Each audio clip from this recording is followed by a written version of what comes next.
We are live. It's Thursday, March 9th. Will Middleton and Kurt Von Ahnen from LifterLMS. We're going to be here for the next 2 hours answering LifterLMS questions. If you have a Q&A, if you have pre-sales questions, trying to figure out how you can leverage online courses in your business and set up LifterLMS, create your first course, specific question settings. We've got a lot of knowledge here on the call, and we're streaming to a bunch of social media platforms. So if you see this post, type in the comments just to say, hey, ask any questions. We have someone. Here we go. And I can show comments. StreamYard is so cool. Hey, everyone from Italy. Nice. Nice. Buongiorno. Buongiorno. Che cosa vuole? I don't know if that's Rocco. That's probably not Rocco, but I don't know. Here we go. Katina Martinez, good to see you. Great. Now, Will, how do you want to do this? I mean, this is kind of a new technology for me, right? I'm just going to be honest. I'm going to be vulnerable. Do you want people to start to type a question or say they have a question and then bring them onto the call, or how are we going to do this? Right. Let me put a StreamYard link in here. There's some sort of a link I can put. Here it is. Share with viewers. So I'm going to copy this link. So you can click the StreamYard link and hop into StreamYard. And I believe we can promote people to a panelist. So if you want to hop on and ask any questions live, you can feel free to do that, or type any questions you have in the comments of whatever platform you're looking at, YouTube, Facebook, Twitter, wherever you're at. Type a question and we can highlight it and talk through it. We could do a presentation of our screen and talk through anything that way. Or click that StreamYard link, hop in as a StreamYard attendant. I think we can promote you up to talk if you want to come on live with us. And Katina's got a question in there that is right out of the chute, and I don't mean to cut you off, but we could kind of look at that right away. She was saying, how do you sell a course one-off, outside of a membership? Right. How do we sell courses outside of memberships? I don't know. Kurt, maybe do you want to pull up one of those My Lifter sites, and we could talk a little bit about access plans on courses as individual products? Yeah, let's do it. I'm going to share a screen here, pull up some My Academy. There we go. Boom. Confirm me. Are you seeing this? We are seeing it. Perfect, right? So this is one of the demo sites. If you were to do the 30-day demo for $1, you would get this fully populated website like this. And the question that Katina had asked was, how do you sell a course outside of a membership? So the first thing I want to look at, just to be transparent and answer the question fully, is she has a membership. I'm assuming she has a membership. And in her membership, she's selling a group of courses or courses through that membership. So in our example, in our demo site, we've got an auto enrollment feature within the demo edit screen. And we can put as many courses as we want in here and have them auto enroll people based on signing up for that membership. Well, just like the memberships have access plans, the courses have access plans.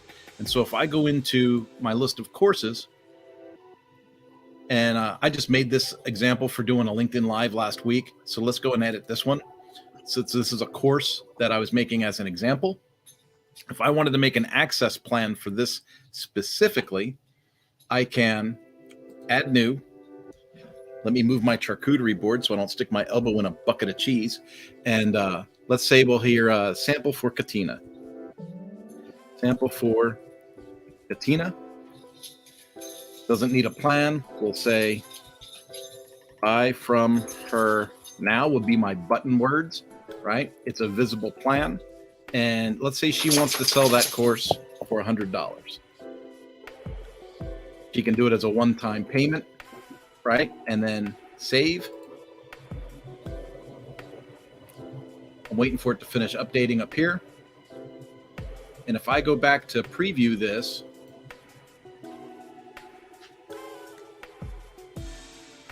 we'll see that we've got a sample for Katina that allows her to be able to sell that course away from the membership.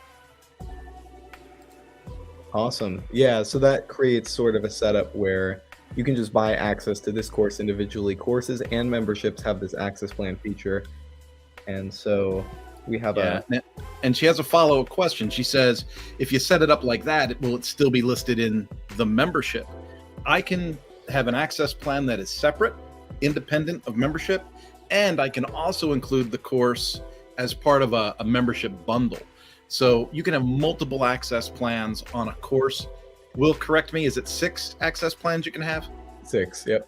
Yeah, so you can have 6 different access plans on a single course. So that course could be part of a membership, or it could be sold a la carte, or you can have other automations. If you get into a more advanced application of a learning management system, you could have, you know, CRM automations and things like that that activate your enrollments as well. And she says, okay, perfect. God, Lifter is a freaking lifesaver. I love it. Katina, we love those kinds of messages. You need to jump all over social media and share that with everyone you know. We would love to have the traffic from that. Absolutely. Adam Silver says hi. And Adam Silver. I love Adam Silver. You know why? Because he always makes fun of me being bald on every public call we get on. Tells me to stop putting my head down because the glare is killing him. That's funny. I see we have, oh, it sounds like a Katina shares the crap out of Lifter. That's awesome. We love to hear that. Yeah, we have for anyone on our LifterLMS ecosystem here, let me find the WordPress review. If you want to leave a review on WordPress, positive, negative, neutral, we're always reading out reviews to the team. I'll put a link to that on all the platforms we're streaming to here. Yeah, and you know, if I could just steal some of Katina's energy on this, and this is kind of cool because it's on multiple channels, it's fun. I became a customer of LifterLMS. You know, I think an anniversary's tripped over. It might be 6 years now, Will. I'm not sure. We'd have to look at when I actually signed up. But part of why I signed up was the culture of it, right? These types of live calls, the masterminds, the getting people, you know, access to the Facebook group, and knowing that you're not alone, right? Because there's a lot of plugins out there. You'll buy into something and then you just feel like you're on an island, and that's not the case here at Lifter. Absolutely, and it's great to hear that our community feels that way as well. And Kurt was in our community and is now on the Lifter team as like an active participant supporting that community and structuring the community. So we had a question here on YouTube from Tech4 HomeKit. Let's see. I need help. I wanted to know, how can I edit the course color and graphic within the Divi Builder? Let's see. How can I edit the course color and graphic with the Divi Builder? So within LifterLMS and Divi, I haven't used Divi too much, but each course has like a featured image. I don't know if that's maybe what you're referring to with graphic on a post type. So course color. The course pages in LifterLMS are built as WordPress post types. So they have a content background. They have all of the theme settings would be inherited into this custom post type. And maybe I can grab a link here for Melissa Love did a webinar with us. She's a big Divi user. You can find her in our Facebook group and all over the internet with some great design tips. She's a big Divi LifterLMS advocate, and she might have some more specific information on editing various items. But let me find the webinar where she shows her LifterLMS setup in Divi and how she put it together, designing basically everything within Divi and Lifter. I'll hop in the background here. We do a lot of content with Melissa, or I think we have a bunch of content, so I got to find this webinar specifically where she shares all of this awesome stuff. All right, while you're looking at that, I think I might address WorkBee Digital, if that's okay. It says, hi guys, what security plugins do you recommend? It's a really good question. You know, we make so just to be clear, you know, LifterLMS is a platform. We take good care of, you know, course creation, course curation, membership, things like that. But when it gets into security, we have to look at third-party type plugins. And then we just kind of end up throwing that out to the community and looking at what we've had good experiences with in the past. I have a lot of clients that are using WordFence. I have a lot of clients that are also using Malcare and Blog Vault. And in my experience, and Will, feel free to correct me, Malcare and Blog Vault seem to be a really powerful kind of combination to keep things on point with your website. Absolutely. Yeah, security plugins within WordPress are always good to have. Backup plugins as well. A lot of website hosts run backups. Let me put this link in chat real quick. LifterLMS plus Divi Masterclass. Put that out to our platforms real quick. But yeah, security plugins. I use WordFence personally on my sites. The free WordFence. I know they have some cool paid features that I haven't really upgraded to yet myself. But the free WordFence is what I use for basic firewall, security scans, malware scans, and it can do emails where if there's some sort of vulnerability on my website, it shoots me an email. And a lot of these plugins have a similar functionality, but always having some sort of a security feature built into your WordPress web application that you're building as a course creator is a big deal. Yeah. To further answer WorkBee's question, because he follows up and says, just trying to understand what's best compatible with Lifter. And I kind of I get lazy. I guess I'll just tell people my process, right? It's I look stuff up. I get into the WordPress repository. Is it part of the repository? Is it acknowledged by WordPress? Okay. If yes, go this direction. If no, go that direction, right? Like my flow chart. And then I want to know how many people use it. And then I want to look at the reviews for that tool. And lastly, I want to look at when was it last updated? Is it currently supported? And so those are kind of the things. Like when I'm shopping for these types of tools for my clients, I'm going, okay, how many people in my circles use it? When was it last updated? Do they have decent support? Is it part of the repository and recognized by the WordPress community? And like I say, based on my experience, anecdotally, Malcare and Blog Vault seem to be the two that rise to the cream for me. Absolutely.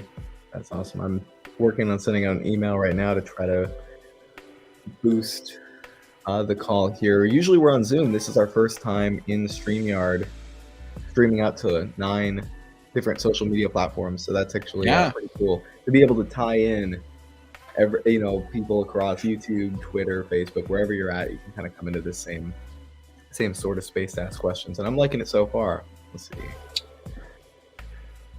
Yeah.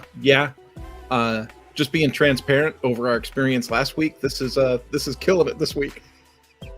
Yeah, absolutely. Got the StreamYard link. Perfect opportunity. I'm just modifying the email. Usually we send out this email and say, hey, we're in Zoom, but I've got to change some text. Be like, hey, click this link. We're in StreamYard.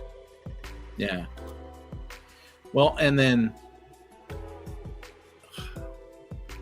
I was really trying to dive down that thought, because I was on a podcast earlier today with a different source, and we were talking about that kind of like use case, product market fit, that whole kind of conversation about plugins and stuff.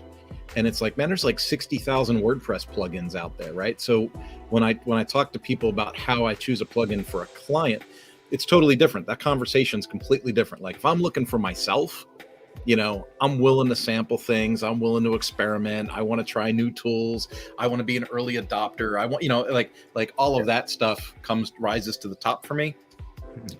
But when I'm looking for a client, that's different, man. If I'm working with a client, it's like, what is solid? What is duplicable? What is, what is common? And if I get hit by a bus, because it could happen, if I get hit by a bus or fall off a motorcycle, I want to make sure that my client has another option, to find service. And if I'm using stuff that's not in the ubiquitous nature, they're going to have a hard time finding a product provider. Right. That makes sense. There's Katina with more questions, man. She's going to try and market like crazy. Look at her. She wants to sell something today. I'm all about sales. I love marketing, Katina. So this is good. You keep them coming. It says follow-up question. If you don't have any others, that's you. You're in the spotlight, Katina.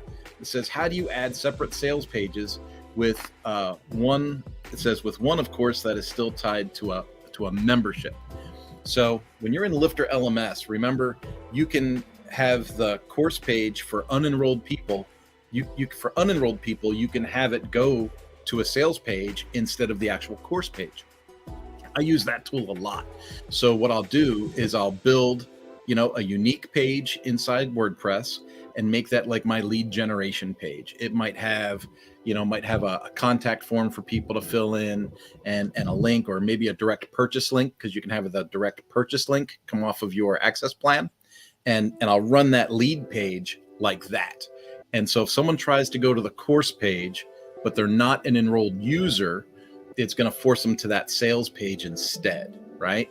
And then if they are an enrolled user, they'll know to go ahead, log in or sign into the website, and then they can access that course page.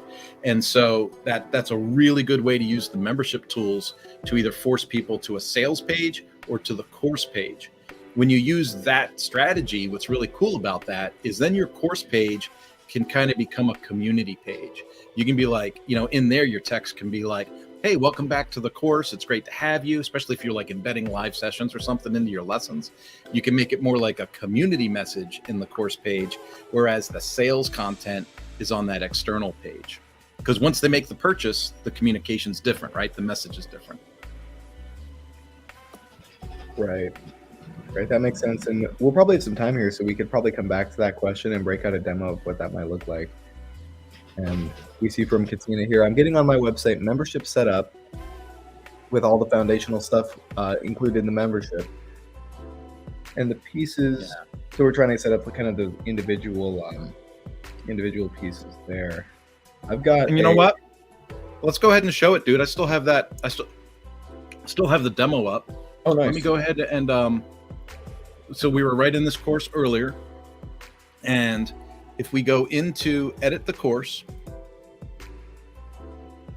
I want to show people where that field is.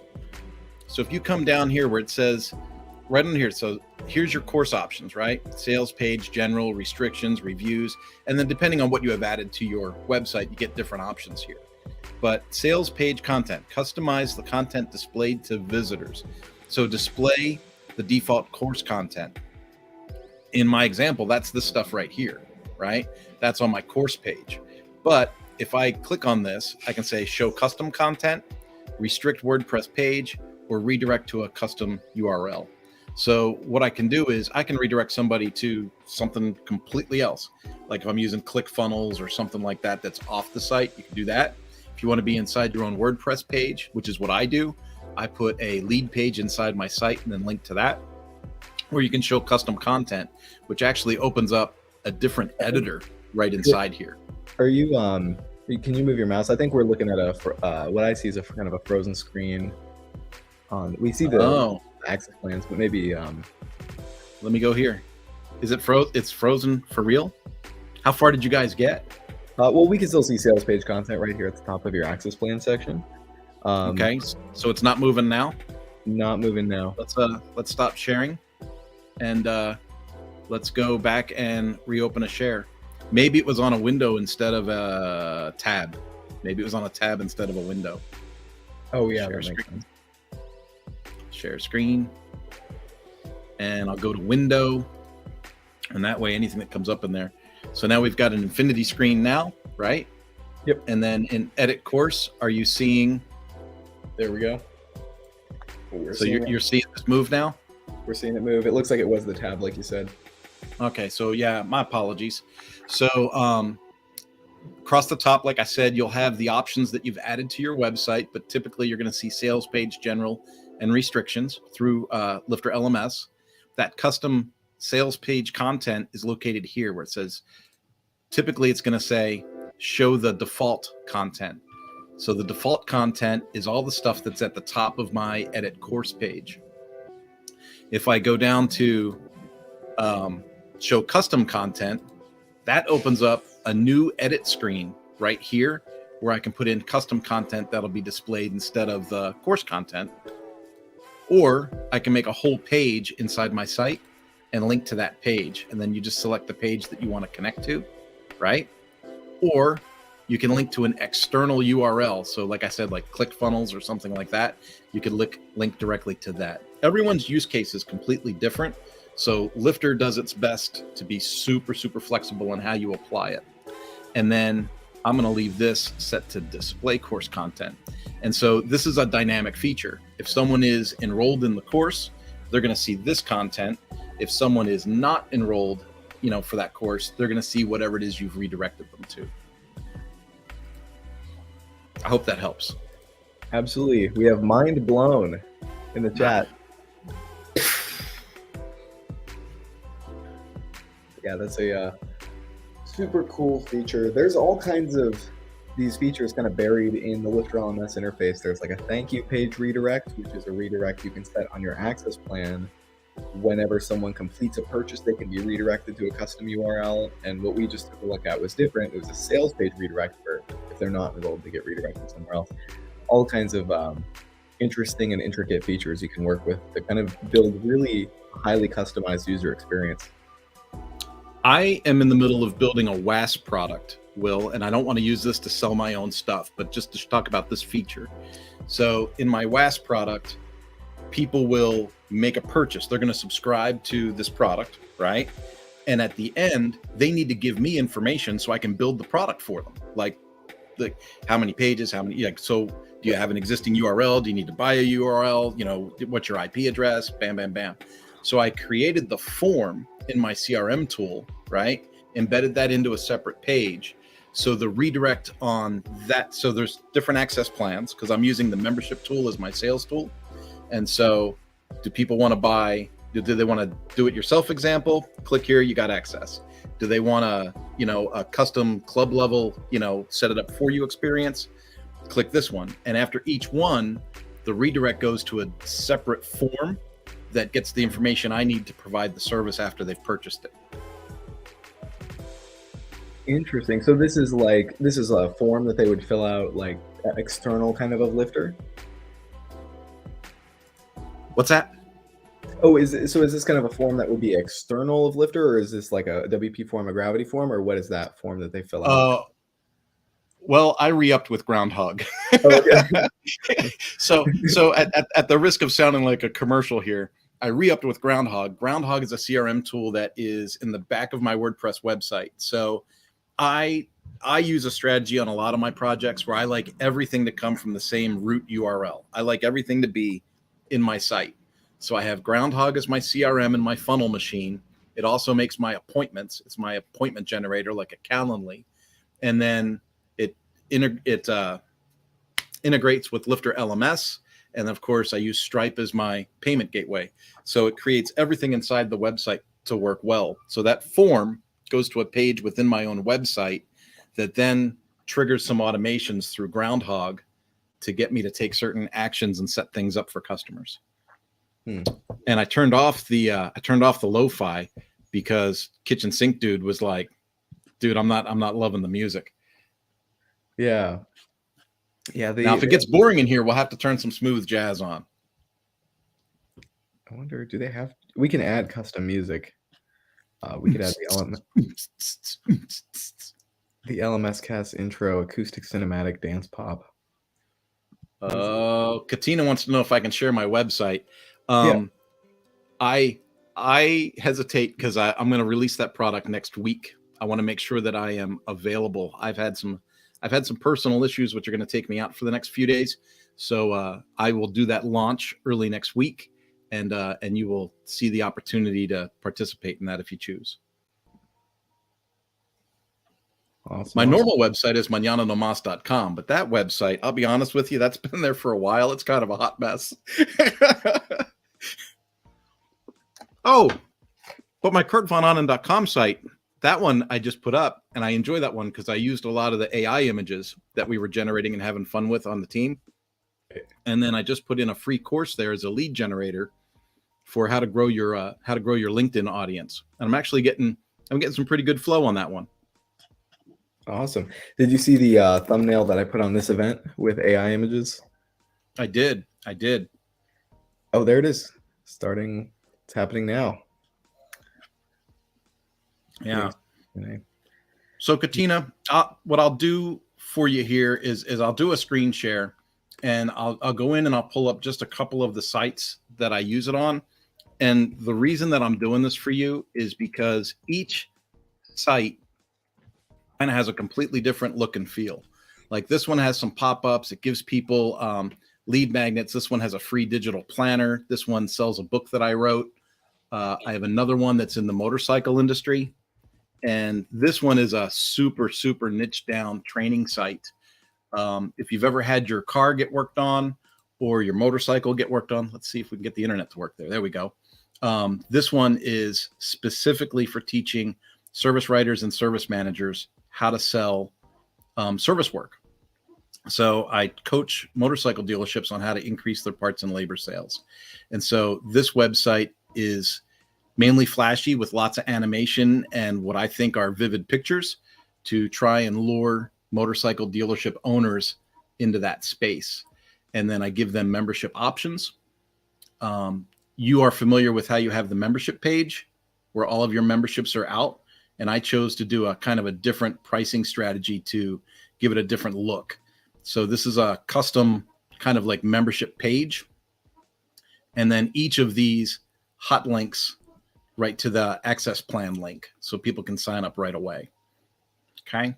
And then the Kurt Von Ahnen site, that's my newest one. I had a lot of fun making this just because of the images that we got off of AI. But this one, like for example, just goes right here. This goes right to the sales page. So this is an example of what I just spoke to you about. This is my sales page for that free course. And then when people click on the buttons, it goes directly to the course. If you were not enrolled in the course, it would take you directly to the enrollment form. So people would enroll. So that's how I have those hooked up. The recommendation that Will gave earlier for Melissa, super, super strong LifterLMS user, and she's really big in Divi, and she's got some really great examples. Plus, we have our case study page that is linked directly to the LifterLMS website. I think I'm going to put that link in comments. Unless you already did. Did you already do that, Will? I did not. Yeah, Melissa's on there as a case study. Yeah, as well. So I'm going to put case studies in comments and put that link right there.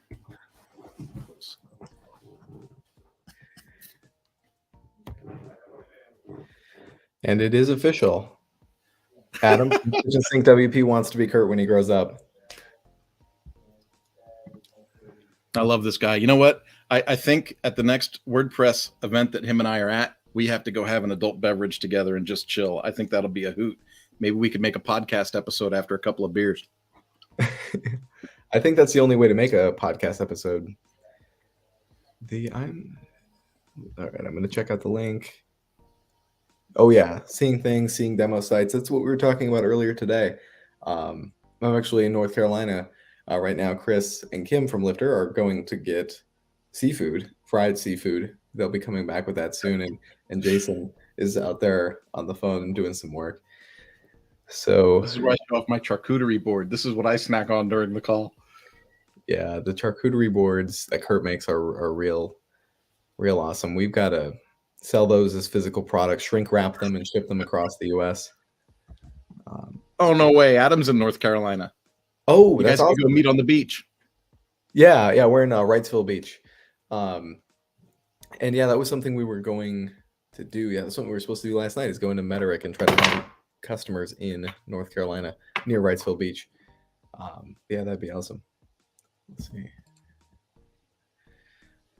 But Chris's brother is coming out today after me and Kurt get off of our calls at about 5 p.m. Eastern, and he's a twin. Chris is a twin. I don't know if people knew that. He's I got a twin brother, which is kind of funny. So you never know if the person you're talking to or seeing on video is Chris or his twin. It might be his twin. The old switcheroo, but I guess they do look different now that they're like adults. They're pretty distinct. When I met Chris, I was struck at how tall he was. He was taller than I expected. Oh yeah, he's 6'2". Yeah, tall and skinny. I look like a fire hydrant next to him in the pictures. Yeah, I feel the same way. The good news is Since I met you guys in San Diego, I've been to the gym, I think something like 68 times or something. So my weight's about the same, but my shape is different. So I'm happy about that. Oh, look, there's a surprise. It's John Bailey. Good morning, John Bailey. It's Friday morning in Australia.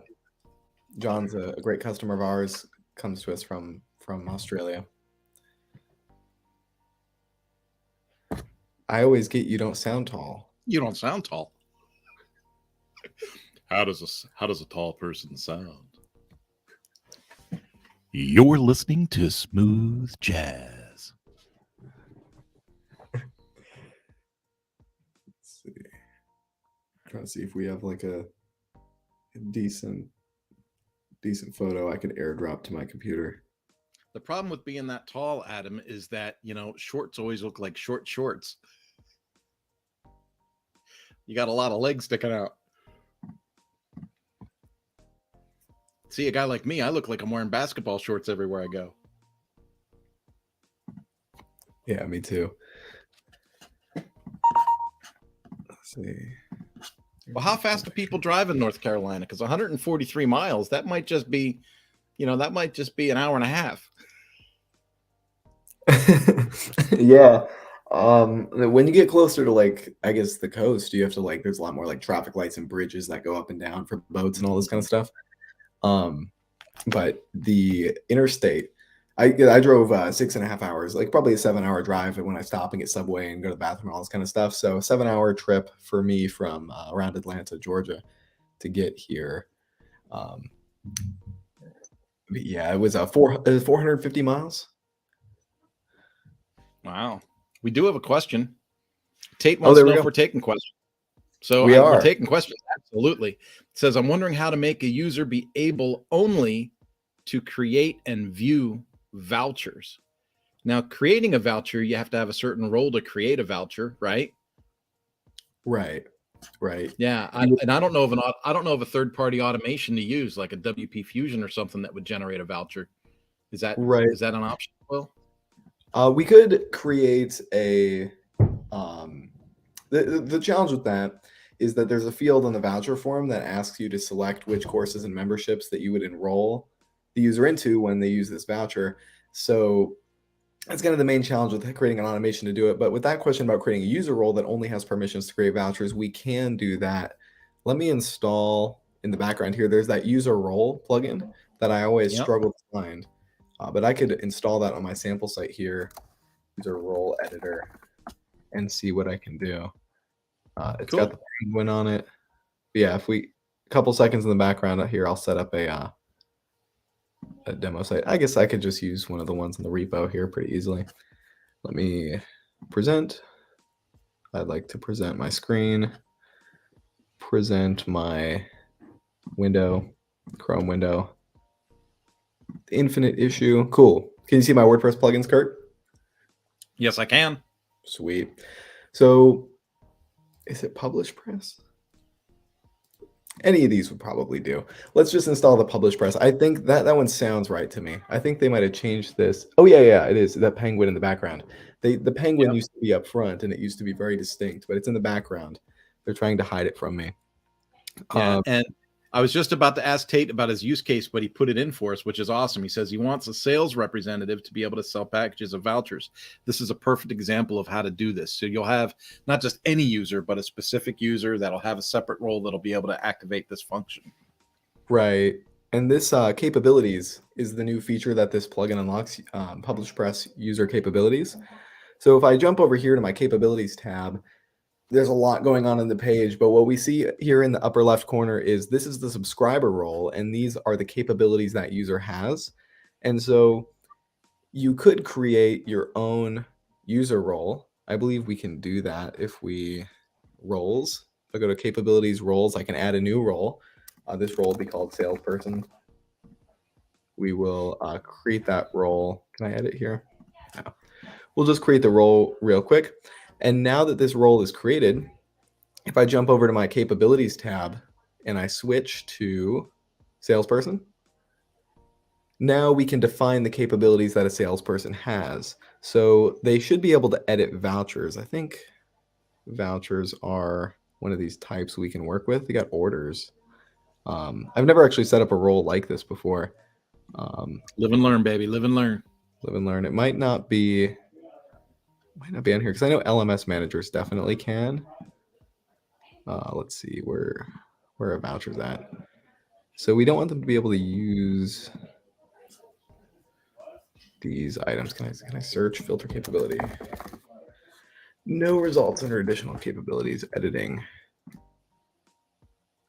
forms, media, quizzes. I guess coupons and vouchers aren't showing up here. They might not be able to be queried the same way that orders are. I'm going to go ahead and set orders as a capability that we have. We can create orders, save changes, and I think I have the user switching plugin active on my install here. So let's change this person to being a salesperson and see if we can get this to work. So this is and then just thinking out of the box and from a problem-solving perspective, you said an instruction manager, or help me again with that, would have the ability to, what was that role that you said? Oh, salesperson is what we're working for, or LMS manager. LMS manager, yeah. So if you had to, you could assign people as an LMS manager and then remove some capabilities if you didn't want them to be able to create a course or something like that, if you weren't currently using LMS manager in your use case. Right. I like them to create edit posts, because I know we can do things like edit posts. I guess you can't create an order off the back end here. So let's just give them the ability to edit posts and make sure this works here. Users, switch to my person there. They can now access, maybe they can't access the back end. Running into some technical difficulties, but this is where like trying out these different plugins would allow you to manage these capabilities here. So I just used this product in another project, and it was bizarre because I gave my user role different capabilities that I thought was what I wanted, right? Like how to create a course was one of them. But then when I hit publish, the next screen that came up said, you're not allowed to view this page. And then I had to go back into capabilities and go, okay, so now I got to add this, because you don't think of it naturally that, adding a course and then seeing a published course and then selling a course, like they're all different things. Right. And listing is a different thing too. Oh, hey, Chris, thank you. Yeah. Do you want a feature? Here's a cameo, baby. What's going on? Step into the light, my man. Step into the light. You look all gangster in the doorway. Yeah. How's it going? Good. You should ask everybody on the internet how's it going. I think we got 8 people supposedly here looking at something, and we got comments coming in, so it's working. Cool. Dope. Adam's here from the kitchen sink. Oh, nice. What's going on, Adam? Adam, we're in North Carolina. I guess he knows that. So he's a couple hours away. Yeah, he mentioned like coming out for dinner. Like he's 143 miles away. 90 minutes, baby. Oh yeah. I'll bring you some more. Oh, thank you. It's like Tate said it was good to see Chris too. Nice. Yeah, we're all like around that table out there eating and talking about quarterly, yearly planning stuff, and then I'm like, we break up sometimes and go do our own functions of the company, like pre-sales call and all that kind of stuff. Oh, thank you. More fried okra. I never had fried okra. I'm left out now. That's like the thing in the South. It's like it's the French fries of the South. You guys are missing a big portion of the inclusion phrase.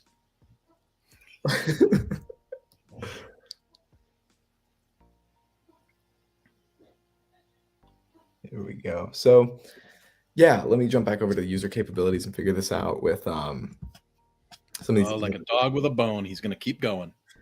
Yeah, this Publish Press is the one that's endorsed by our developers. Our old CTO main developer Thomas loved Publish Press and hated the other ones. I don't remember why.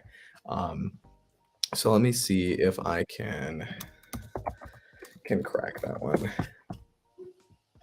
It doesn't seem like Publish Press has the ability to do what I'm trying to do, though. But like Kurt had mentioned, there are different capabilities in WordPress. The ability to create a post gives you the ability to go to like add new, the URL add new, and create the post, but it doesn't give you the ability to list the post, which is looking on the back end of WordPress and look at the blog posts that are available. So that would be two roles that you would need: is list post, create post, in order to be able to look at the blog posts that are available and add a new one. WordPress capabilities can get very, very particular. Yeah. Like I said, when I was building that other project, I realized that what I was using for capabilities was only scratching the surface. And whenever you alter roles and capabilities, and I'm going to put the link in there, right? So I'm going to put link to roles and capabilities in for anyone that wants to look that up. Whenever you change these, I really advise that you go through as a user, that switch user side, and you go through as somebody else and you make sure that every part of the process as you pictured it actually functions and works. Because even a super deep developer is going to misthink or miss something that end user requires as part of their user experience. So I put the link in for links to roles and capabilities. Those are the standard roles and capabilities. And to problem solve the situation, like we said earlier, if you have a role that's listed in your site that does part of what you want to do, but you don't actively use that role for your use case, you can modify that role and then carry it on for somebody else and assign it to somebody. Right. Users. Yeah, Katina says good advice. And you know what I'm talking about there, Katina, is whatever website you make, whatever one it is, sign in through an incognito tab. Make sure that you're not connected to the site in any way. Sign in externally and try to use the website and activate things and go through each page. Will and I kind of tag teamed a contract for a user and built a really pretty website with some different automations in it. But when we built that, there was a lot of hooks and things that seemed to be broken along the way that had to be smoothed out and flushed out so that the user would have a smooth experience. Right. And with WordPress, it's cool that you can do all these types of things without code, but there does still need to be kind of mindfulness of the complexity that's going on with managing all that kind of stuff. I think we do. I'm sharing my screen right now. Let me stop sharing real quick. We'll dive into this real quick because that's a cool idea, or an important idea, is that there is a lot of mental map and site mapping and user experience design going on. Even though code might not be required, that doesn't necessarily make it easier to do the user experience side of things. We still have to look at things from all these different perspectives of, like, if we change the link color to white, how is that going to affect things across the entire website? Like if most of our page has a white header. yeah, like if the header is white and the content area is black and we change the text color to white, it'll be white in the header and in the content. So you'll see the content text because you have the dark background in the content, but then you won't see it in the header. So there's all kinds of ideas we'd want to think about how we're structuring the project and what settings we're using to change various things. I see people using themes like Astra alongside Elementor, and then Elementor has a theme builder where you can define some of these global colors. And Astra also has a customizer as the theme that defines some colors, but Elementor steps on Astra's color decisions. If Astra makes a color decision and Elementor makes a different color decision, Elementor is going to win in deciding what color something is. So then people go into the Astra settings like, I can't change the color, but it's Elementor that the setting was set on. All kinds of complexity and confusion. So there's a lot of work going in up front, figuring that kind of thing out. But let me share my screen real quick. I think I figured out a possible solution here for this raise the roof solution to try with the plugins area here. Cool. Do you see my plugins area again, Kurt? Yes, sir. So I found this one, user role editor. It's different than Publish Press, but what it does is under users, user role editor, we have the same sort of interface where we can select our role. We have our salesperson user role. And then here are all the capabilities in WordPress. This is really granular, really specific. But if I scroll down over here on the left side, custom post types, vouchers is one of them. Vouchers. So It looks like there's a lot of opportunity for mistakes in this plugin. There's a lot of opportunities for mistakes, no doubt. So I'd recommend checking out this plugin, installing it, creating a custom user role rather than modifying like the admin. I wouldn't, change like the admin, subscriber, editor, user roles. I would recommend creating your own custom role and then checking boxes for that custom role. So if you break it, you could just delete the user role. But checking these boxes, this allows me to work with vouchers, and you can see we have create posts of their own, delete posts from others. If you want them to be able to delete vouchers that other people had created. This is a little bit of it's not experimental, but it's getting into the under the hood of WordPress.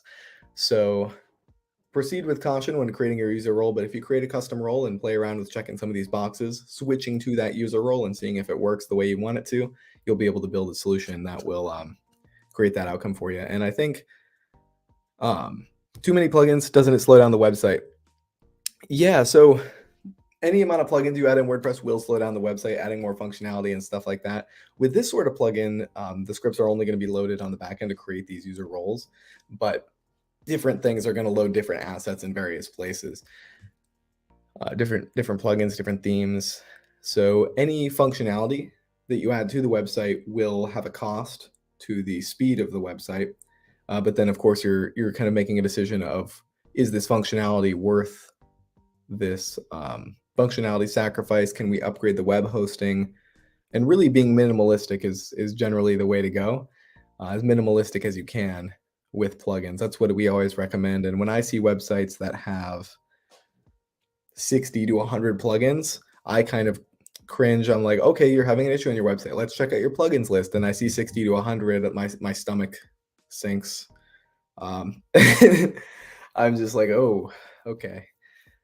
Oh, Kurt, I think you're muted. Thank goodness I'm muted. I was mouthing off. I was like, woof, I got some work to do. Yeah, it's just kind of a lot. So minimalistic is definitely my opinion. So when I get to page speed questions, especially with clients, I find the biggest culprit is usually the size of their graphics. People will take screenshots or pictures out of their iPhone or whatever and just load those into WordPress, or they think they need a full resolution header picture. And then when you redo a speed test of the website, one of the number one things that comes up is reduce your graphic file sizes and your picture file sizes. So before we get too worried about the minutia of how many plugins, yes, a cleaner website is a more efficient website, and there's all these reasons to keep your plugins somewhat restricted. But remember, part of the fun, part of the flexibility of WordPress is having the ability to have that extra functionality. So for me as an administrator, I don't want to work in a website that doesn't have user switching. That's one that goes in every website I make. Bar none. I always have that. And then I always have some kind of a security one. I always have some kind of a caching plugin that I can modify specifically so that it doesn't cache LifterLMS generated pages. There's just certain things that go into every site, and I wouldn't think about taking those out, because that functionality and that flexibility is what I love about WordPress. And then I focus on images and video links and things like that to try and make it run faster, along with really good hosting. And then Tate actually asked a question. He said, so a voucher is a post.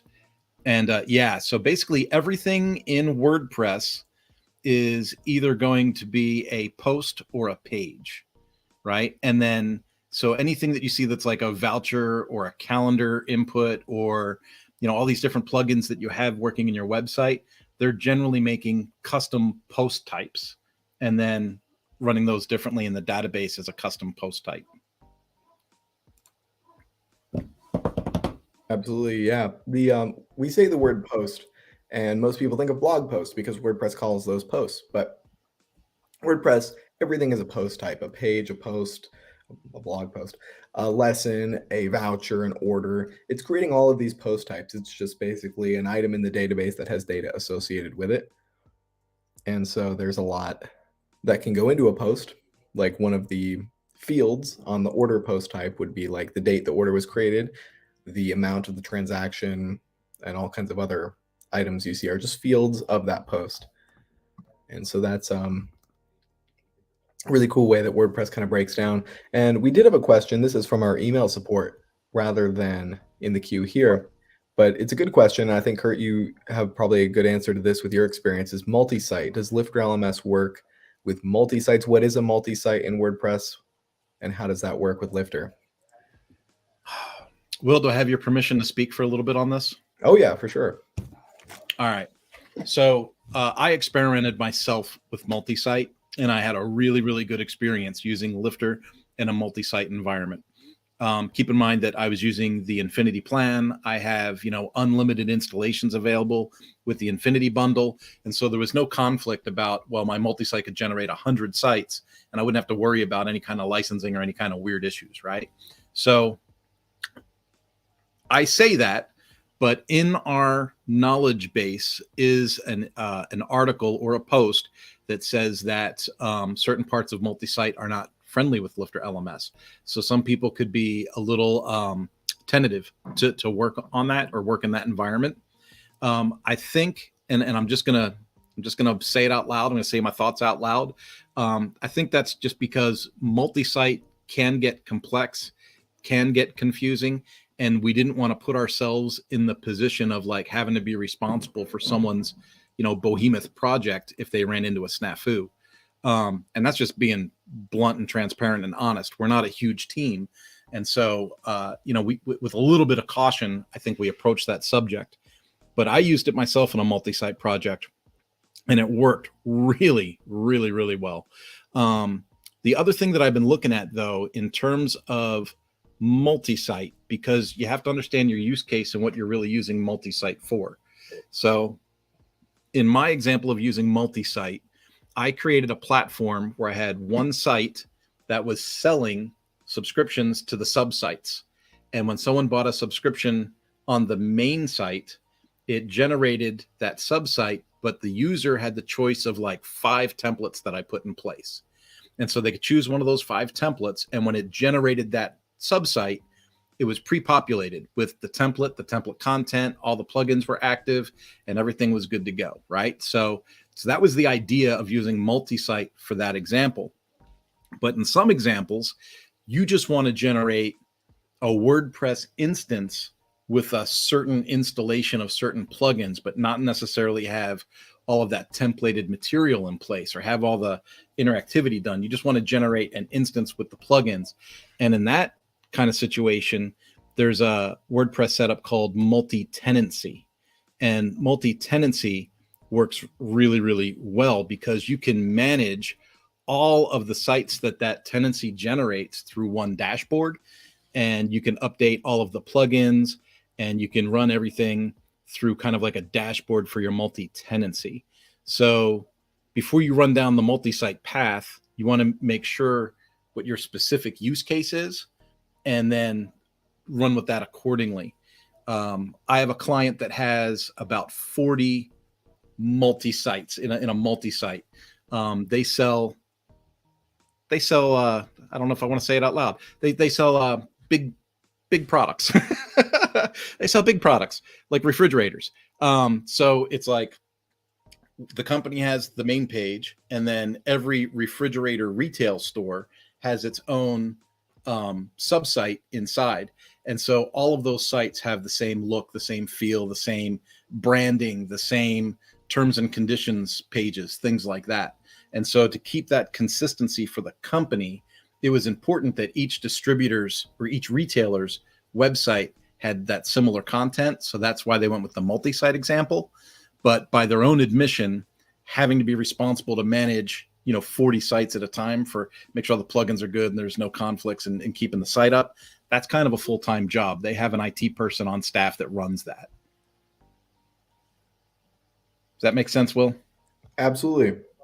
Multi-sites are super interesting. I guess, do you think you could speak a little bit to the fundamentals of what that means in WordPress? Like what a multi-site, why would someone in WordPress even want to use something like that? Or what would be the purpose? I know you're building a WAS product, building sites for other people. Is there any other reason to use a multi-site, or is that kind of the main thing people are doing with it?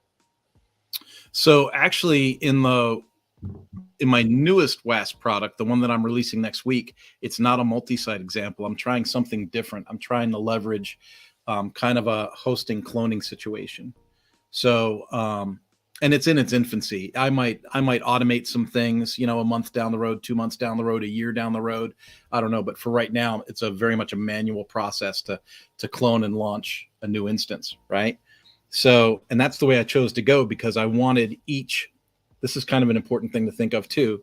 I wanted each of my clients to have at least the freedom, the flexibility, and the ability to easily transfer, migrate, or move on, right? Like I don't want to lock people into something they're not happy with.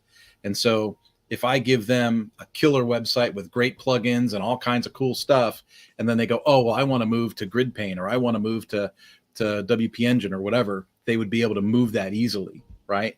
Whereas if it was a multi-site situation, I would have everything locked under that tree, So again, it's use case.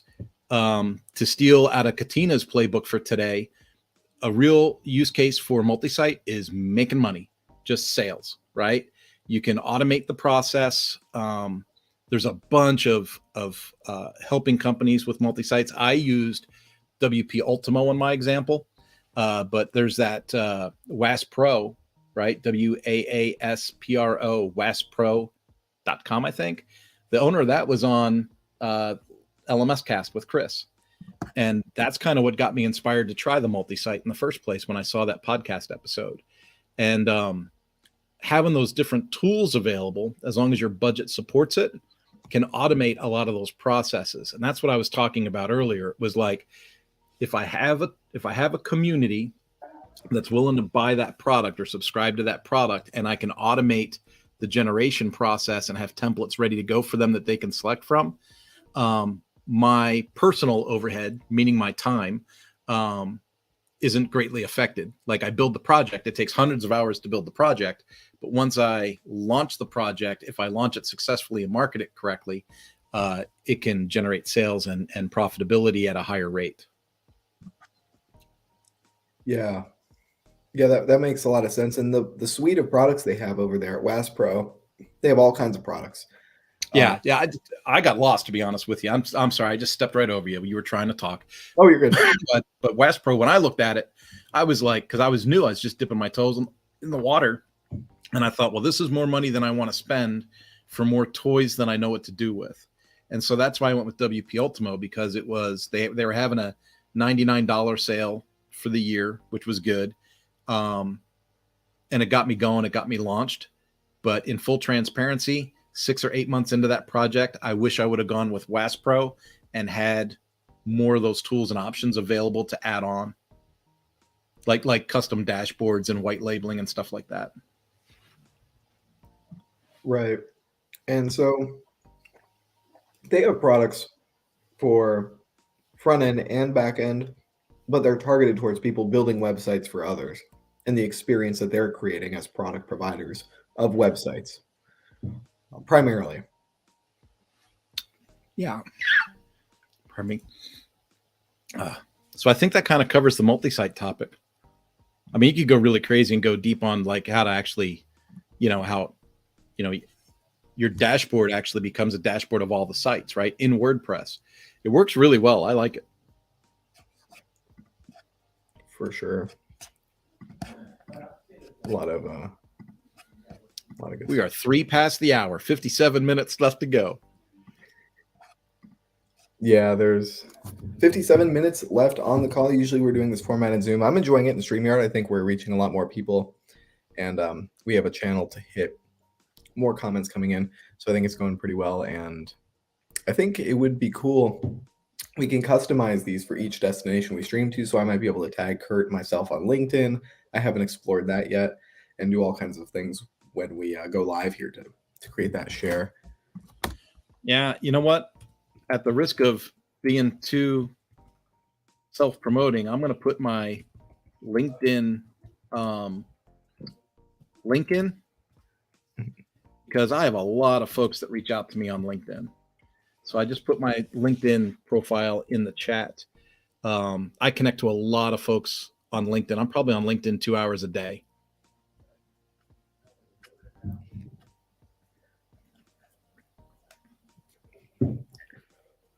Well, we don't have any other questions, I don't think, in the queue. So let me hop over back to the inbox here. Okay, here's a good question. Gutenberg. How Gutenberg works. We had a question come in via email to us. I'm struggling to understand how Gutenberg works for blogging. Welcome to the party. Welcome to the party, yeah. Guten who? Yeah, so for anyone who doesn't know the term Gutenberg, the WordPress editor, this block editor where you have a paragraph block, a heading block, an image block, that was newly introduced, I think in 2018, into WordPress. Before that, there was the tiny MCE editor or the WYSIWYG editor, where you just have like a Word document basically embedded within a WordPress post page course. All the post types used that sort of little editor. It had bold, italic, it had all that kind of stuff, and a single content block for your page. And now there's the block editor, also known as Gutenberg, that allows you to work with all kinds of blocks and columns and all this kind of stuff.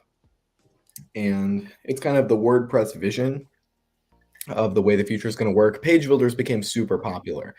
Elementor, Beaver Builder, Divi, Oxygen, all the other ones. There's just so many page builders out there that WordPress decided to build the page builder into the product directly. And so for people who are coming into WordPress, understanding block-based setups, they're introducing new types of things like patterns and full site editing. These are kind of things on the horizon of this block editor, new developments. Where you can use the block editor to edit your header of your website, edit the footer of your website, all kinds of nesting and all that kind of stuff. Let me pull up my demo site again, and I could probably do a quick tour of the block editor. I go Windows, boom, boom. Sweet, we should be back here at the user role editor screen. We'll jump back out to a page. And so let me add new. We'll go to pages, add new, and just take a look at what this editor looks like compared to what it looked like. You know, in 2018, we had like the tiny MCE editor. So we had an editor that looked like this previously. So this was your editor for the page. When you open a WordPress page, add new, this is what you saw. This is your tool set you had to work with. And so it's kind of like a Word document sort of format. And for people that hate Gutenberg, they can use the classic editor plugin. Right. So there's that classic editor plugin. Plugins add new. And this can create some conflicts with Lifter when you're trying to change your instructor, for example. It hides things in the sidebar. So we don't usually recommend, it's one of the most popular plugins. It's right there at the top. Classic editor plugin allows you to revert back over to this sort of older style of editor. Let me show you what that looks like here. Boom, the older version, classic editor here. This is what it used to look like there. And if you wanted to use a classic editor, you could. And an interesting thing, let me actually activate that again real quick. If you wanted some people to use the classic editor and others to not use the classic editor, you have an option, allow users to switch editors. So this would make it so some post types might be using classic and some post types might be using Gutenberg or the block editor. It's called the block editor. The Gutenberg project was what it was called like before 2018, and then it was implemented and all that. But it's the block editor versus classic. So you can allow users to switch between them. So if some users like block editor, maybe you want to use classic on your blog post because copying and pasting from a Word document is easier that way.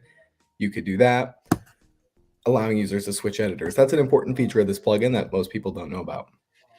So if we deactivate that real quick and take a look at what the block editor looks like, it's a similar sort of layout when we first load the page. We still have the sidebar, we still have the content area over here on the left, but a very important area is up there at the top, the blue plus button.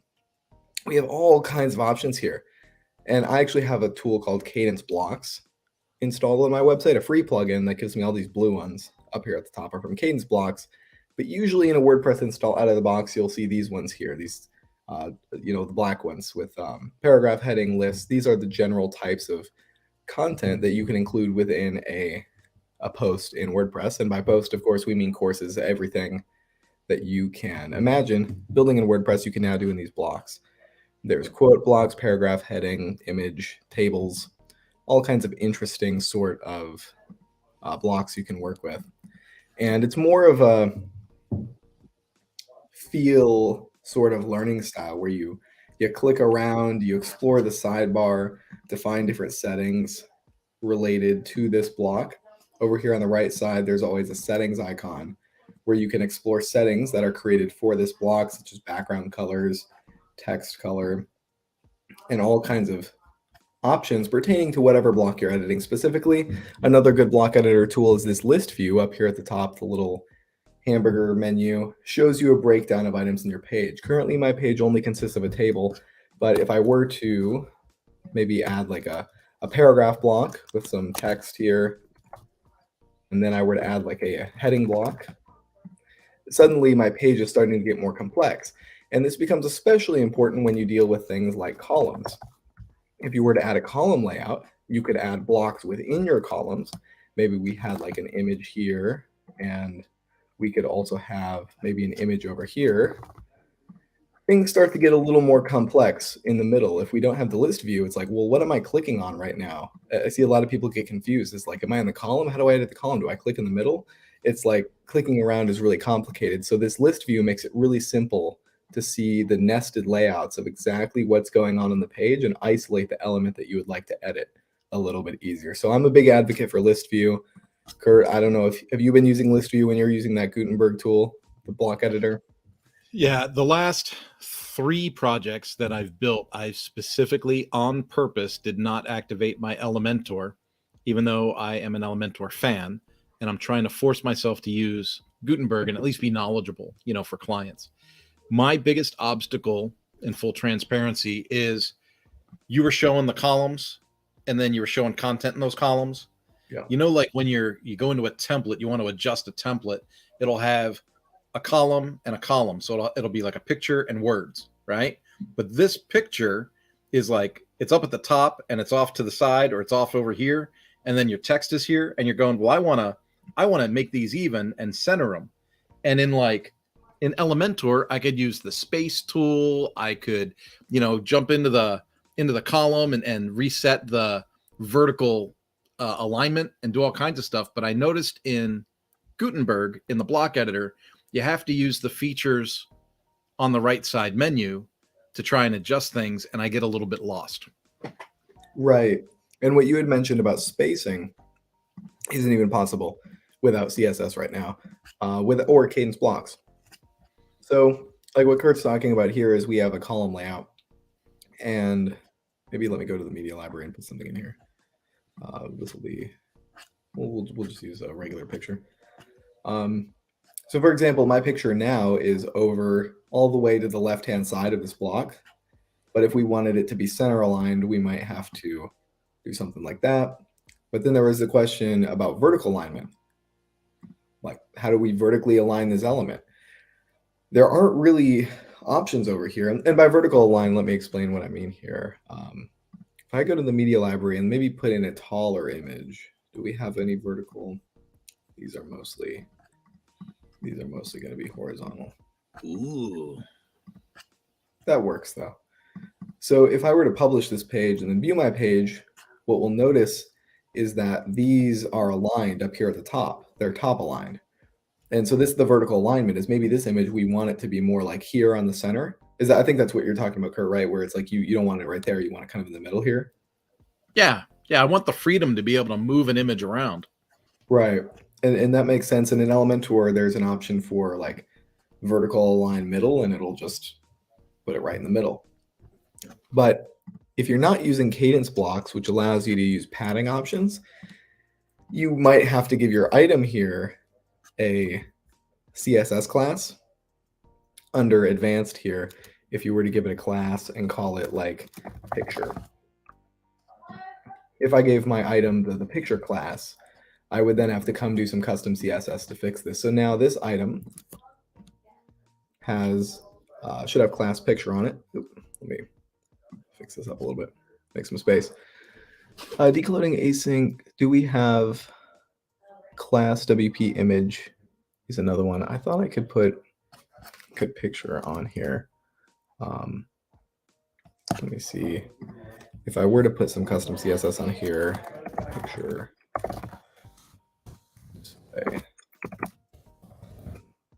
So it does have the picture class on it. So now that I've given my picture the picture class, I might have to do like vertical align middle in order to fix that. And I guess it would actually be the column that I would align the content on. I put my class on the image rather than on the column, which I think it's actually supposed to be on the column for what I'm trying to do. But you can see how this kind of gets complicated. Like, it makes sense that users might not be interested in taking it this far with WordPress. Give my div the picture class, update, and then view my page. Nope, still not working.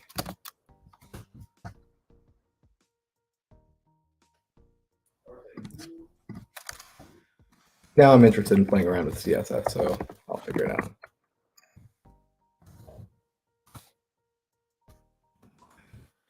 Vertical line, center. I'll keep playing around with this, but this is the same principle. Like, even I'm struggling right now to go through and make the CSS happen, whereas it's just a setting out of the box in Elementor. Yeah, I can just Google this real quick. Vertical. Like a dog with a bone. Look at him go.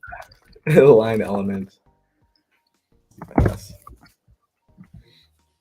And with code, it's always just kind of complicated. Like, what exactly might we be missing? I would like to.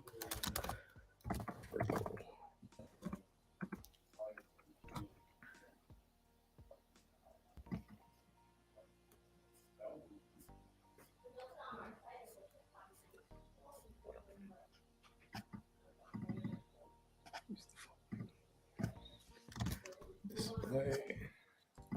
Get up close on you so you look so serious.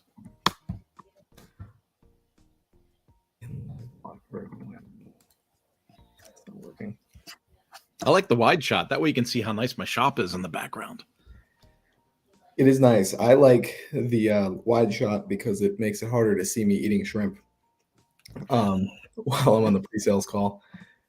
Let's see, share screen, share window. So I've kind of come up with a solution, not a great solution, but instead of using the that, we could just, do padding top. So that's a cheat. This is a cheat. I'm cheating here, but this is it kind of works. We could mess around and get this right in the center exactly where we want it by giving our item a class and then writing CSS for that class. There is a class for like vertical align middle, but you kind of have to get into CSS, and it's like maybe users don't want to get into CSS to have their WordPress website. The point of WordPress for most users is I want a no-code solution. So why am I writing CSS? But there are some things in the block editor that have limitations, like Kurt's talking about. If you wanted to take advantage of some of these padding settings, it's not in WordPress out of the box. So you might want to use a page builder like Elementor, or maybe use something like Cadence Blocks, which has some of these padding options built in for you. Yeah. Because people want padding and margin options, like moving things around. Yeah. When you're in the Gutenberg editor, sometimes not having the freedom, like what we're discussing right now, like if you don't want to get in all the CSS stuff and move stuff around, you end up on the other side of freedom, right? You end up on like, oh, well, I got to shorten this paragraph. I got to take 3 lines out of this to get better alignment with this, or I've got to edit my picture so that it's more narrow and tall rather than, being square. So you end up having to tweak your content in a way that reduces your freedom, when to me, WordPress is all about freedom. So it can be difficult. And then sometimes, I remember how much effort it took for me to get comfortable with Elementor. Like, I hated learning it, to be honest. But now it's like the lazy way out, right? Because it's like I'll be trying to stay in Gutenberg and I'm thinking, I could just activate Elementor and move this crud around. But I want to struggle to try and get good at it. Right. I run into that too. And the web design, I guess, do you use Cadence Blocks in a lot of your Gutenberg sites? I don't want to answer honestly, right? So dishonestly. No, because, oh boy, this is really going to make me look lazy on live with all these people. I basically put in Astra, throw in an Astra starter site, and then adjust the template, and then I'm off and running. For a lot of the projects that I do, it's more about communicating the goods or services that's being put out, rather than having a showcase of a website that took me hundreds of hours to make. So in a lot of cases, it comes down to how quickly can I put product out, rather than going to the next level of design, right? So I don't know, that's a real mixed bag of a question to ask or to answer, because everyone's got a different perspective on that. That's like business psychology, right? Mm-hmm. You know, how many times have I've had like 4 or 5 clients in my history where it was really design driven. I mean, like really design driven, like over the top. Like, I need this move 3 pixels this way and this 5 up here, and this shade of gray isn't the gray that I wanted. I want, you know, and by the time I'm done with them, I want to pull my hair out. I'm like, you don't even have a single paying customer yet. And that's where my mind goes, because I'm such a marketing business driven mind that I'm like, you're putting hundreds of hours into making this product, this digital product to sell another product or service. And if you don't have a community or a tribe or, you know, a paying member yet, what's the cause for all the work?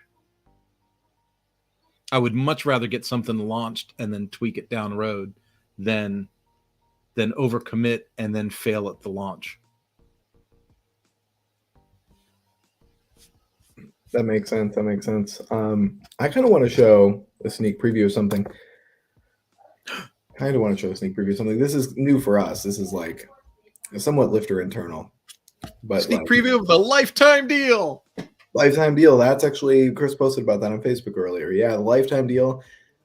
I don't know if it's starting today. I think it's the 14th through the 21st or something.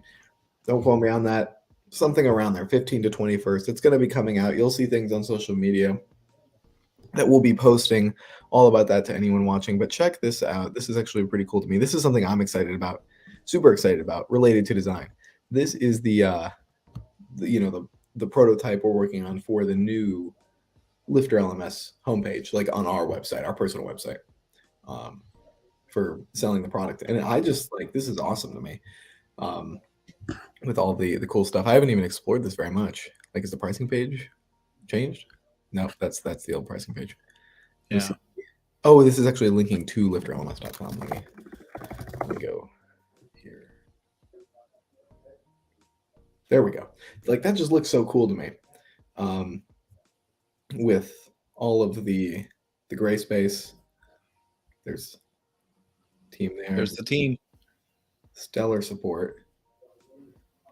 There's all kinds of like that footer. It's just so clean to me. Like I'm inspired by like the new kind of layouts that are coming in, and there are going to be some amazing things coming into the plugin too, you know, down the line around building cool products for your customers, like patterns. WordPress is using a new thing called patterns.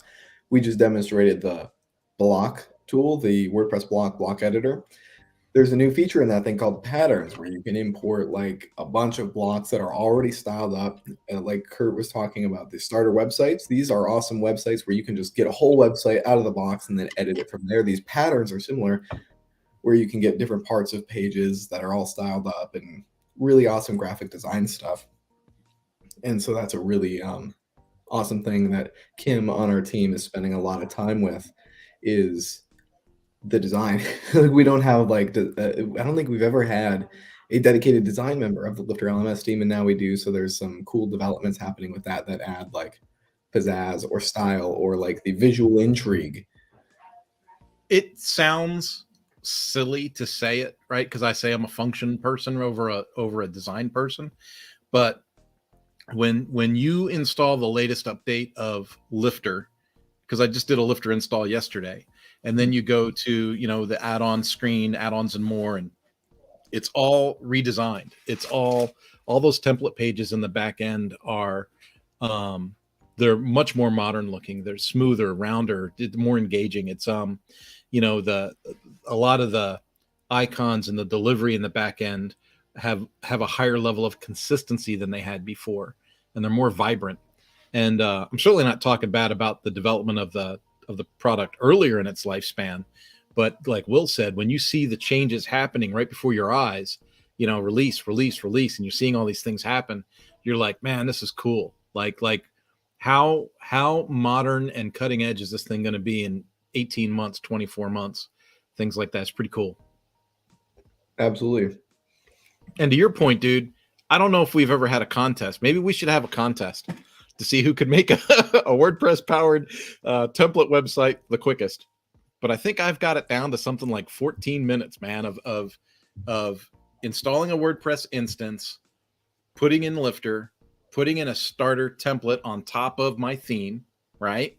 And then boom, like it's basically ready to start using. Like you can get someone in and go, hey, if you've got courses ready to go or courses ready to load up, I can get you in the back end loading up your courses while I finish building out, your user pages and all that stuff, right? So you can get kind of both sides of the project working really, really quickly. Customer can hire me and, the next day they can be putting content in. For sure. I want to try something. Let me see. You're going to set a stopwatch and see how fast you can do one? Like I have a local host where like I have a tool called MAMP where I can run like these, things on my computer.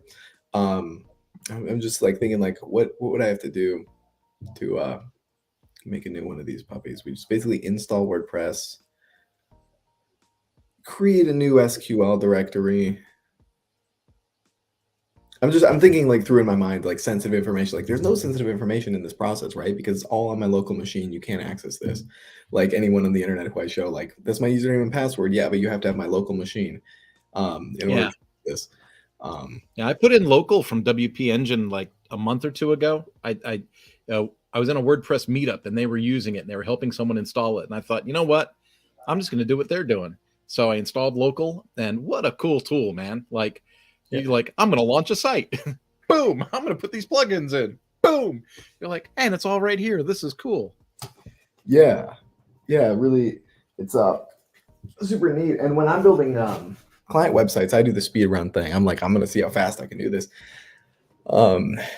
Just going through the rhythm a few times. That makes clients feel real confident when they hear that. Hey, Yeah. how fast can I go? Yeah, I think it does. It makes them like feel better. Like I saw you do this in 4 minutes on a webinar. Like it's like there's a bit to it. And really the content entry for me is like the big deal. Communicating about getting our Stripe keys set up. And it's really most of the work is just in the administration of all the moving parts. Any of the individual moving parts aren't that difficult to move within WordPress. Like, so someone like me or Kurt or anyone creating a website who already has a vision of exactly what the settings are that they want to configure, they can move those parts really quickly, like someone solving a Rubik's Cube. But when someone's trying to figure out even what the Rubik's Cube is or puzzle that they're trying to solve, it's slower and more methodical to take a look at what should we be doing rather than what can we do, because looking at what we can do is pretty quick, but what should we do is kind of a more deep question about strategy.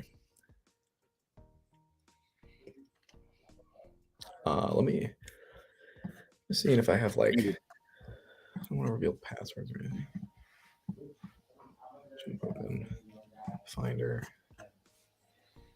For anybody that is watching this live on any of the channels that this broadcasts to, you can put a question in comments, comment on the video, and we can answer you, because we haven't had a question in a while. I want to make sure people know they can interact.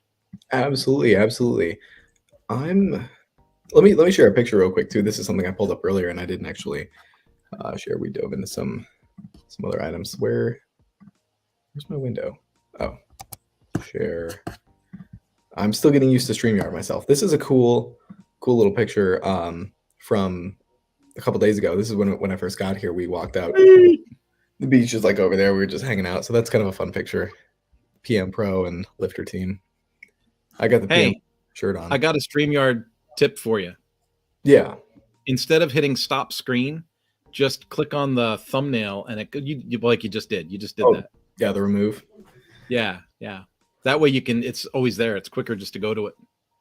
Yeah. I'm going to stop the screen here because I might change my screen. I think it would be kind of fun to do a speed run of just like a site build. So I'm kind of laying it out in my mind of like what we would do, what all the steps are, getting my steps in. I recorded 2 days ago. I recorded 2 days ago building a project from scratch because I want to make tutorials out of the recording. Mm-hmm. And it was like, I'm going to launch an instance on Cloudways for WordPress. Boom. Takes 2 minutes, right? So Cloudways launches that in 2 minutes. And then I'm like, now I'm going to sign into it. Well, that took a minute because I had to go to that page to get the password. So that took a minute. And then I got into it and it was just a plain 2023 clean WordPress. right? So I added Astra as the theme. I added Astra Pro because I'm a pro user. So that took me a minute because I had to go to Brainforce to get my license number. And then so now I'm at like 6 minutes, 6 or 7 minutes. So then I had Astra Pro installed. Then I installed Lifter. That took about 3 minutes total because I went through the setup wizard, put in the pages, and put in the 3 sample courses. Right. So that put me at about 10 minutes total time. And then what was the other thing that I put in WooCommerce because I wanted to make sure it was a WooCommerce connected site. And then I put in a role modification tool, and that took like 2 minutes to look it up and download it. So I was like 14 minutes in, man. And there was and I already knew what starter template I wanted to use through Astra. So that was easy to activate. Okay, cool. That starter template, if you haven't done the Astra starter templates yet, they take like 2.5, 3 minutes to load. That's it. Yeah. Let me You know what I like to do? This is going to sound mean, but the Astra starter template has a starter template for a different LMS company, and I like to use that one when I'm making videos and recording it because I show people how to change the shortcode to LifterLMS shortcodes. Right. Yeah. We have a video on our YouTube channel about that with the cadence one. Yeah. Similar sort of topic. I'll share my screen here and do like a quick speed run of so the only thing that would not be included would be a domain, pointing the domain. Basically, I'm not going to buy a domain and point it. I do have tutorials on YouTube that are like an hour long that show that, but let me do a quick speed run here. So I'll install WordPress, install a sample website, install Lifter, run the wizard, link up my catalogs, and then I'll just call it. So I'll just share my entire screen. Where did I put? Share screen. You mentioned domain, and I just yesterday, here it is. I saved it. I'm going to put the link in. I saw a dude doing a tutorial, and I'm going to put it in the comment. Have you ever seen? Boom. And I'll put it up on the screen too. You can get a free domain at this place. Have you ever seen that? I've never seen that, no. That's like a free domain. And so, yeah, you go to that website and you can get a free domain. You can look one up. It says it's available, says it's free, and they limit you to like 10 domains or something like that. I was like, okay, sounds weird, but for testing and development, sounds like something I could use. Yeah, that's so strange. I've never heard of that product or service being offered before. Yeah. At the risk of getting us banned, I will not try to imitate his accent. Let me kick up the back. He was not from America. Background music. I need like better. All right, we'll do the speed run here. So present, share screen, share entire screen, share. Cool. You can see my whole window, everything going on. Okay, we're 33 minutes past the hour. Oh, I was gonna start this. All right, so basically we need to go to the database. Let's start. We're gonna go jump over here, log in a PHP my admin.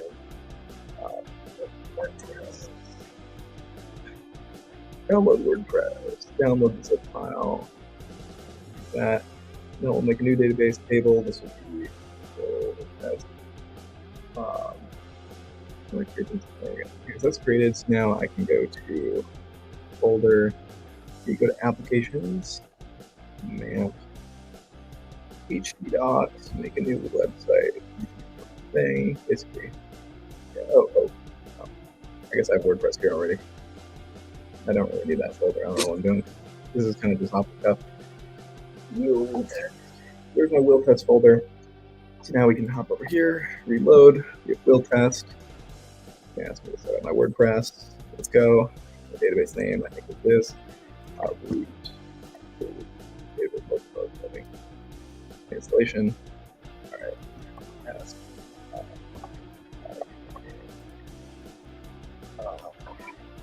Password. Confirm the user password. Middleton, indexing, install WordPress. All right, log in. Username. Word. All right, we're in the back end of WordPress. Plugins, add new. LifterLMS. Also going to come here and install the Cadence theme. Flat puppy. Man. Right. You Mac people got a lot of extra things to do. Yeah, I'm gonna install the starter template thing. It's gonna take me to my starter sites. We're gonna use Gutenberg, right? Which one should I do? I don't know. Do this one? Do the guy that's cooking. Oh, the guy that's cooking? This guy. Yeah. All right, these are my colors. What? These are my colors. Oh, I need Pro for that. I just want one of the free ones. That one's free. I don't want to cook nothing. I changed my mind. Yeah, except privacy policy. Well, I'm just going to start importing, actually. It's going to show me my import details. It's going to do some things in the background for me. Would you like to add these 17 plugins to go with this template? Yeah, that's what it, yeah.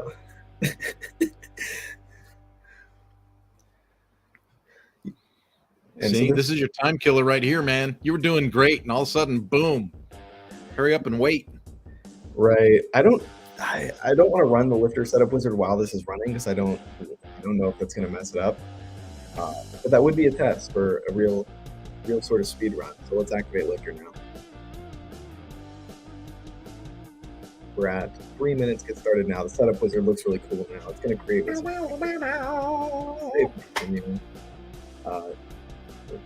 Now let's install like a quick start course here.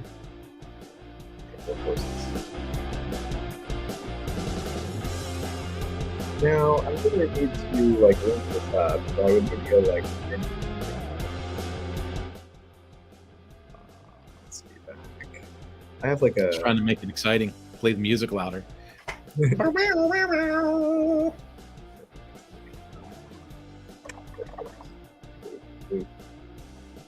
Dang, look at you go, son. Look at you go. Oh, this is Footer. This is Footer. This is not the menu I wanted. Yeah, it's not the menu I needed. Yeah. Of course. I don't really know what else I would do here. I would remove these things. But you could just come through and remove your stuff that you didn't want. We don't offer interior painting. This is an online course. Pricing and contact is fine. So, save menu. I don't really know what else I should edit on this. I think that's like the speed run. I'm going to stall it. Stop. All right, cool. So in less than 5 minutes, I have my starter site. I have my course installed, LifterLMS installed, LifterLMS pages all set up. Background music can turn down. But so basically, you know, we can install all that stuff, the starter site, the everything in like 5 minutes. And the customizations from there are up to you. Like, what kind of pictures do you have? What kind of pages do you need? Fill out your contact information, all that kind of stuff. It would be fun to do a more robust speed run in the future, like where I know what I'm building, because now I don't know what I'm building. Like, what is the site even about? But if I had all this stuff laid out ahead of time, we could just go through and like zip all the information in really quickly, and it's a lot of fun. You got me curious now. No, this one. So if you have a PC, you can download this thing called Local. And so I was building a sample site here for Service Writer Book. That's when I was trying to just play with it a little bit. But if I just click on Add Local Site, I can just create a new site right here. And what's the name? Magic Will. Magic Will. All right. And then preferred or custom, right? I'll say preferred. Why? Because I will. My WordPress. Oh, and then what you're doing here is you're setting up the access to it, right? So if I were to say, Kurt, Kurt's my username and my password is crap, now I can't remember what I typed. Magic Will, right? And then my WordPress email is kurt@lifterlms.com. It'll actually all that stuff you were doing with the add to SQL database and all that. Right. This is building the site just like as if I was launching an application in Cloudways.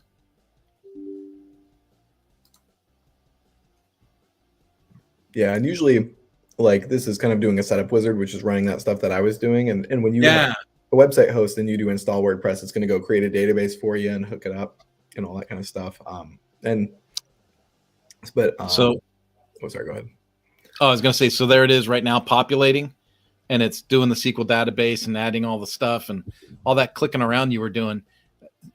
I'm all about lazy, man. This works. See, and so there it is. And I can open the website, or I can sign in as WP admin, and the site automates it. And if I open the site, it opens it up in my Google browser, which I don't think I'm sharing right now. So, but yeah, it loads the whole thing in, and then you can edit it just like a real WordPress site and have at it. Yeah. Now I got to figure out how to get back. I'm back. There we go.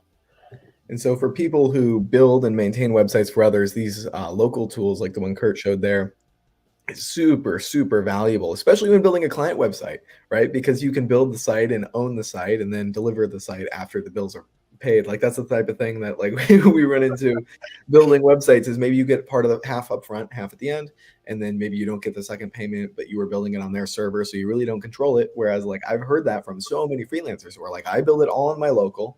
We get all the functionality working in my local install, and then I'll port it over to their server after their second payment. After the final payment, we port it all over, good to go.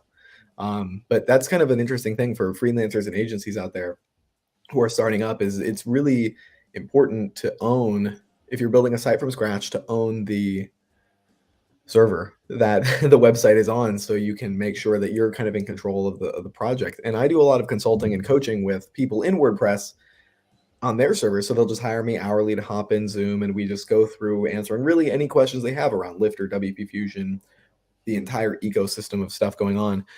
But if you're doing the full site builds from scratch, having one of these local tools is really powerful. Yeah. Yeah.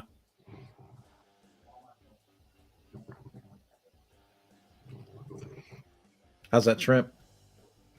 It's good. The shrimp's almost gone. I'm onto the okra now. I've been killing my cheese board, bro. Charcuterie board. Kurt makes the best charcuterie boards. We talked about that before. We has a charcuterie board earlier, but I wish Kurt was here to be able to make some just incredible stuff. It's like you just thought it was cool because I made floured pepperonis. That was cool. That's like the presentation, the design, the visual flair. In fact, where'd it go? I almost turned you off. I'm back. That was not good. That's the thing about StreamYard. It's in the browser. You go to skip out of the browser and you're like, whoa, I closed it. Right. I got to see if I can search it out by typing in San Diego. San Diego. Oh, look at that. What a beautiful thing. So since nobody's asking any questions, I'm going to go into entertainment mode. Share screen. No, I'm going to go for the window. I'm going to go over here. That was dinner. That was fun on the grill. That was partying at the event. Shouldn't go into that. Dinner was good. That was yummy. That was me bicycling at the event. I had a hoot, man. San Diego was awesome. I was looking for a picture of the charcuterie board.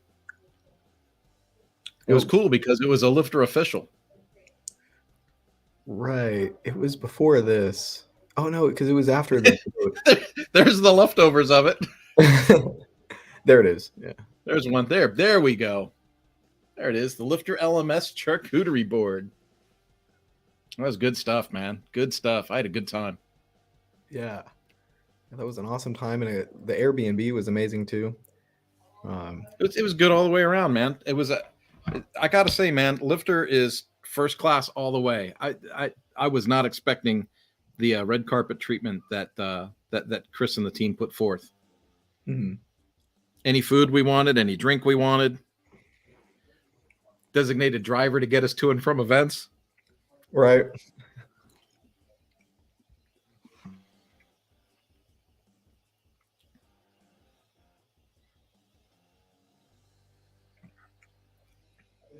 And this beach house is pretty fun. Like it's it's not a beach house, it's a condo. It's a condo. It's like it's this you can see behind me, like it's all like from the 1990s, all of the wicker furniture and the lamps and everything. It's like this place hasn't changed in 30 years, and it's absolutely awesome. Just to be in like it gives me inspiration for my house. It's the like, why don't we go 1980s with it and just make it feel like you're in a time capsule? Dude, if you go 1980s, you have to do that big stripe on the wall that goes and does a diagonal, Okay. like out of teal, like teal and yellow or something like Yeah. Yeah, that sounds geometrical stripes were the rage back in the 80s. 1980s art, 1980s interior design. Or you take a look at the set to Three's Company. Come and knock on our door. We've been waiting for you. Three Company set. Oh yeah, Oh yeah. interesting. Yeah, we have about 5 minutes left. We'll probably hop here 10 minutes before the hour. So we got 5 minutes left. If you have any Lifter LMS questions, feel free to type them in the chat. Let me see if I can come up with one more out of our email inbox that we might be able to discuss to help some people who might run into a similar issue.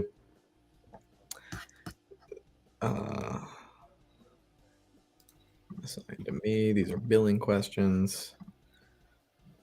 I may have given you the wrong login info. Any? You know what? While you're looking, dude, I'm gonna put a comment in. I'll put it up on the screen.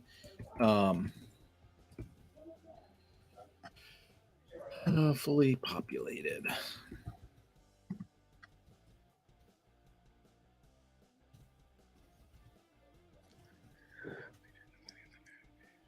LifterLMS.com. Try. Boom.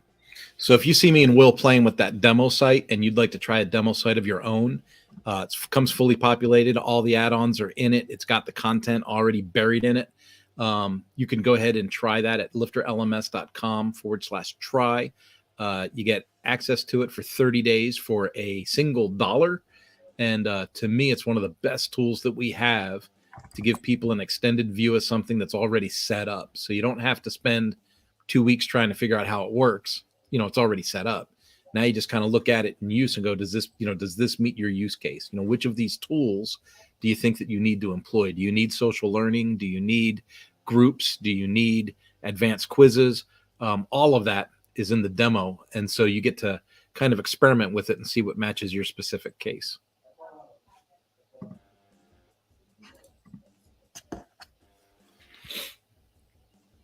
For sure. This is a question we could close out with. If someone's looking to set up a blended learning environment with Lifter LMS, which includes live classes, along with courses, along with passive material, member resources, all that kind of stuff. I guess I'll pass this question to you, Kurt. Do you have any ideas for incorporating scheduling, maybe? Like, so if there's this live sort of component, how do we work with live and passive in the same website with Lifter? This is something that I embraced because I was a corporate learning manager in the power sports industry. I was the training manager for both Ducati and for Suzuki in the past. And so it was important to me to have that blended environment where I would have static material that people would see online, and then they would have the ability to either attend a live instructor-led session or have the ability to jump in and do something like via Zoom, like a virtual thing. And so two things become apparent in that question. One is like, what's your goal, right? So if you want to run the theory online and have people take like a pre-course before they come to an instructor-led class, then you're going to want to have like an events kind of a plug-in to work alongside with your platform. So that would be something like I'm a big fan of the event calendar. Just the free version works really, really, really well. When you put in the event calendar, they also have one for event tickets that you can install. So you can actually sell tickets to things if this was, your monetization model. The other thing, if you plan on doing virtual sessions, meaning like Zoom calls or Google Meet or GoToMeeting or something like that to reinforce the static content you have in your courses, I'm a big fan of Zoom integrations. And so we have actually a blog post for that. I was just looking for it, but it didn't come right up for me. The Zoom integration inside a Lifter powered website is pretty freaking cool, because when you integrate Zoom into your website, two things, the Zoom plugin adopts the marketing from your website. So when you share links to your meetings or your courses or your sessions, it is being sent with your branding instead of the Zoom branding. So that to me is a big winner right there. The other thing is you can take the short code from that Zoom meeting and you can put it anywhere in your website. So if you want to restrict access to the Zoom meeting to just people that are enrolled for a course, you can embed the Zoom meeting into a lesson within the course. And so you can have a scheduled event where you tell everybody to come to the call at Tuesday at 3:00, but Tuesday at 3:00 is going to go to that link for that lesson, which could be carried over to your event calendar, right? So I'm looking at a multiple integration there. So people can register for the event through the event calendar. That link will take them to the course, to that lesson. They'll have to be enrolled in that course to be able to get access to that lesson. That helps you filter your meeting and keep Zoom bombers out. And the short code to the Zoom meeting is in the lesson. So it's one way to make sure that you're not sharing your sessions with more than what's enrolled for it. But it's another way to bring everybody back to, and this is what I mentioned earlier in the call, Will, it's like full circle.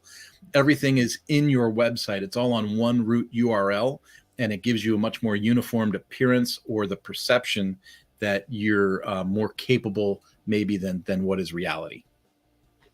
That's an awesome answer. So if anyone is interested in blending learning, that sort of thing, it is a super cool setup. You can use Lifter in so many different ways. We were talking about that, like Kurt said at the start of the call. So we'll close it out with that. We have a couple questions. When is the next webinar meeting? The next webinar meeting is going to be next Thursday at the exact same time. We do it every week at 1, I think it's 11 a.m. 11 a.m. Pacific time. I'm on the East Coast, so it's 2 p.m. for me in Eastern time, but it's 11 o'clock for me. 11 o'clock Kurt's time Pacific. So that's next week, same time. We'll send out an email as well about that, and be sure to mark. I found the post link, so I'm going to put that in comments real quick. Sounds good. And then the last question here: do I need a license number for the demo period? You do not need a license for the demo period. That $1 demo site, we include everything for you in that demo site, so you don't need a license for that. Just the $1 demo. You'll get an email with logins, and you'll be good to go to play around in that demo environment. Yeah, and what's cool about that demo, and I can't stress this enough because so many people don't understand what this is, it's hosted by Lifter. You don't have to put anything in your website. It's hosted by Lifter, but it acts as like it's your site. So if you want to add plugins or try integrations or do something weird with it, that's your chance to, succeed or fail with something before you pay $1,200 for a license with us for the Infinity Bundle. Right. Great opportunity to play around with the tool and try out all the functionality, just like Kurt said. And we've got all kinds of resources. Once we close the replay here, you'll see all those links. But we'll probably wrap it up for today and see you all next week, 11 a.m. Pacific time. Have a good one.